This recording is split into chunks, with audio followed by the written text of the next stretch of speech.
So I finished Clover Days and it's kind of complicated. A lot of it's due on what I was expecting and how it failed to meet it. Because you look at the cover and your brain sees like, oh, it's another Moe game, right? I'm not always into that. Usually I get it if it was like already a dev I enjoy, like Smee or something. But I remember ages ago that this one was really popular and I think it was even voted one of the best VNs of the year. So because of that, I checked the synopsis because from what I remember, Onigoko had the same prestige and I was like just okay with that title. And reading the synopsis is usually not something I do. It kind of spoils the fun out of it sometimes. Anyways, the synopsis sounded like the title had a decent amount of drama to it. Considering the art, either it's more serious at the start until the common route ends, which then leads to the more like Moe style routes, or the type I prefer where it's a pretty fun ride until halfway through and then the drama undertone takes center stage. The dude is an orphan, he got adopted and had to move to Japan, doesn't know the language, he was dealt a bad hand but he's doing pretty well now with all his new friends that he made. Years pass and two of his friends come back and ask if he still remembers their promise, and it could be some like diabolical promise and that'd be pretty cool, but it's probably just going to be some confession type stuff, and that's exactly what it is, and my day was kind of diminished because of it. So really the split between the people who had a good time with this one throughout and those who didn't is dependent if you came for cute girls or you came for some petty ass drama or some like underlying plot. Some of them are cute in the way that they speak and others are cute in their actions. I started with the twins and they're the worst route to the point I paused on it and went to a different one, and I'll talk about that later. There's 5 routes in total, 2 for the stepsisters, Anzu and Honori. They're both kind of fine. Anzu actually has a great section, but the fun thing is that it doesn't really revolve around her. Anzu is probably the cutest out of the bunch in the common route, but you might also find like a problem in how everything's written, but I'll talk about that later too. Honori is more of a fake hard ass where she tries to be in control and be more mature, but really she just wants to be coddled. Anzu is just true to what she is, so she asks to be cuddled all the fucking time. It's part of their dynamic and it goes through more of it in their own routes. Then there's the 2 childhood friends, Tsubame and Uzumi. These 2 are overall the highlights of the VN. They have as many strong moments as Anzu, but also has a bit more here and there. The same lingering problem is still around and it might have been something that gradually made me more tired of it, but I don't think that was the case considering I was already not a fan early on in the common route. Tsubame is more like the older sister slash mom archetype, whilst Izumi is the bratty like Soon character, but unlike the 2 more like common Soon archetypes, it's more as the parody one where she's just too stupid to actually pull it off, but doesn't realize that she's also saying like, she's basically confessing to him all the fucking time and he's just being a bitch. Then there's the one for the twins. Honestly, it's kind of hard to make a route for 2 people at once. They're already shoving along as H scenes in all the other routes, so now they have to do even more for this one. I think even those with like respective kinks for each type is still gonna be bored to how many options you can actually go for now. There's just a lot of VNs in the West compared to like 10 years ago. The funny thing is that the Right to Handle the Twins has like a couple other titles that I did like. I just really dislike this one.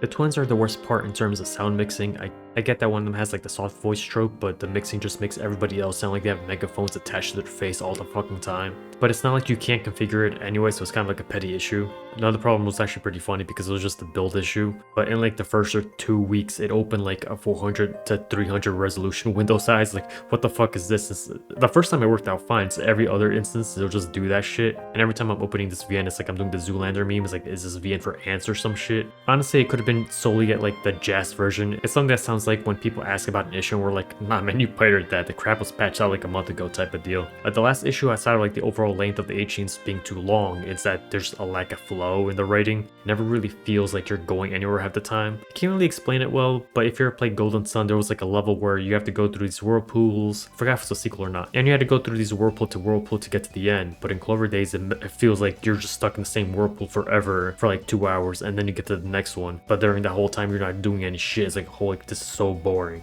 It's more apparent during the scenes where they're just in school or during a class. I'd rather just take a nap, honestly. Depending on the route, you go to different places, and those parts are actually pretty interesting or fun. So like Izumi has the shop and Tsubame has the theater club, and when that's happening, it's like, hey, this is fun, this is great. Well, not even great, but it's like, it's a decent time. But when you're in class, like, holy crap, make me leave. Or when they're going to class or when they're leaving class, everything was so boring. Really, the voice actors carried the VN. If you read one of their other titles like Onigoko, it's similar to like Akari's route, because until that one scene right by the end where she just blows up and it's like, do you need some cough drops? It was pretty much by the book's experience, is really boring. So similar to this one, so you're just cruising along until the quality spikes for a few scenes, like, oh shit, this was great. Then it's like, oh, now I'm back to the boring parts again. Overall, you'll probably like it if your main concern is the Moe aspect. If you want some drama, it's better to leave it for other titles. There's actually good scenes in here for that, but it's like a 10 to 90% split on what I'd consider great, and it was just the norm. Izumi ended up being my favorite, with Tsubame being not too far behind. I gave it around a 7 in a more like objective sense, but I can see it being an 8 for most people. In terms of like my personal bias, it's more like a 6 that's closer to a 5 with like strong moments that could be placed like an 8 or even a 9 due to the either hitting subjects I liked or themes that some people can relate to. I guess one of the things I liked about the title were what's basically love letters that are placed in between the arcs of their routes, and it's something I've seen maybe once or twice in other places, and it's one of those things I'd be happy to see in other titles. Not the love letter aspect itself, just what they're feeling at the time and what basically is going through their heads. It's a fun time. So this is mainly spoilers around Izumi and Tsubame. They cover parts of their respective plots or what they're like. Really the only time that dynamic doesn't happen is during the twins route. Everybody just accepts that the MC went out with the twins. In every other route there's at least some slight drama, but the common punching bag is Izumi. Like in Anzu's route, Anri tries to NTR her ass, and that part was actually pretty funny, but for Tsubame's route, it's Izumi, and in Izumi, it's Tsubame for a short while. None of them ever get in their way in like a drama type of thing, outside of like Anri and Anzu's route, where it's like an actual thing. But the gist is Izumi is always the one that's more down in the dumps when she's not chosen. It's not to the same degree, but I think of something like Kochoko.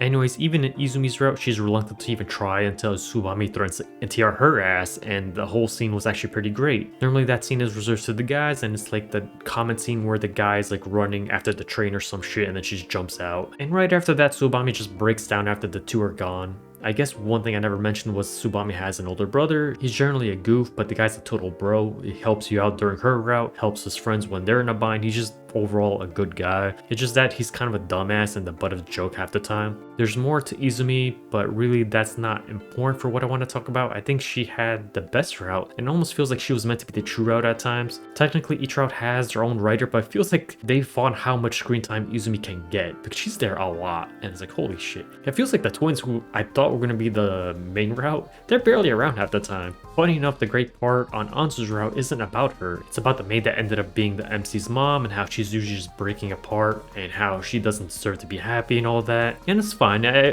think it was one of the best scenes in the VN. It's just Anzu is not important really. Like she was mainly based on like acceptance of herself. She used to be self-conscious on her hair because it's blonde, everybody has like brown or black hair. And she was bullied from it too, and really her deal was that she had a fight with her mom before her mom died, and she feels guilty about that alongside the struggle between like accepting the dad's soon-to-be wife as like the other mom. And it's like, well, it's a common trope thing, it's fine. That was not really the point.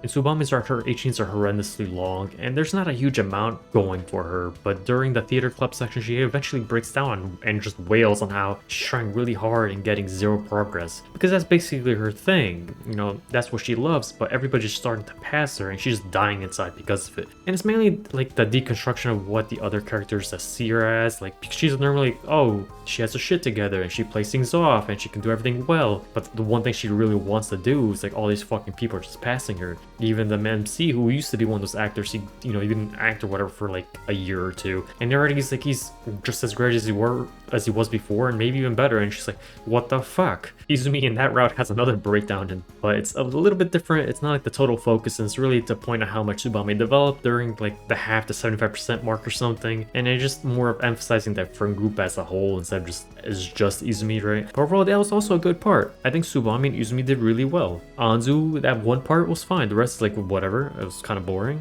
On Anzu, I was like, it's fine. I thought it would be a lot better than it was, and it's like, it's fine. It's not as bad as the twins route. That's all I can say.